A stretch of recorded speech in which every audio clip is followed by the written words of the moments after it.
Hello everyone, আমি birthday দিন সকাল সকাল আবার একটা গিফট পেয়ে গেলাম মায়ের থেকে। গিফটটা পেয়ে আমার মুখে হাসি আর ধরছে না। তাড়াতাড়ি স্নান সেরে রেডি হয়ে গেছি মায়ের দেওয়া গিফটটা পরে। আজকে ছিল ভাই ফোঁটা, তাই জন্য তাড়াতাড়ি রেডি হয়ে ভাইকে ফোঁটা দিতে চলে এসেছিলাম।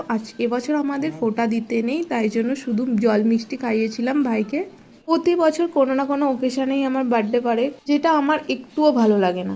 তারপর রান্নাঘরে এসে দেখি মা রান্না বসিয়ে দিয়েছে। এখানে পায়েসের জন্য দুধ গরম হচ্ছে।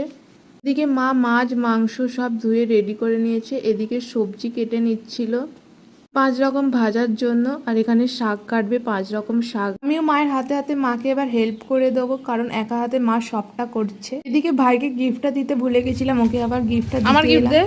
এদিকে আমাদের রান্না সব কমপ্লিট হয়ে গেছে। এখানে ছিল পটল ভাজা, আলু ভাজা, ডিম কড়াই ভাজা, ঢেঁড়স ভাজা, কুমড়ো ভাজা। এদিকে ছিল পায়েসটাকে দেখতে খুব সুন্দর লাগছে।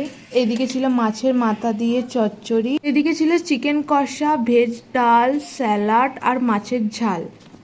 আমাদের রান্না বান্না করতে অনেকটাই দেরি হয়ে গেছিল, তাই তাড়াতাড়ি করে মা আমার আর ভাইয়ের খাবার সাজিয়ে দিয়েছিল। খাবার সময় কোনো ভিডিও ক্লিপ নেওয়া হয়নি, কারণ এত খিদে পেয়েছিল, তাই খেতে বসে গেছিলাম তাড়াতাড়ি।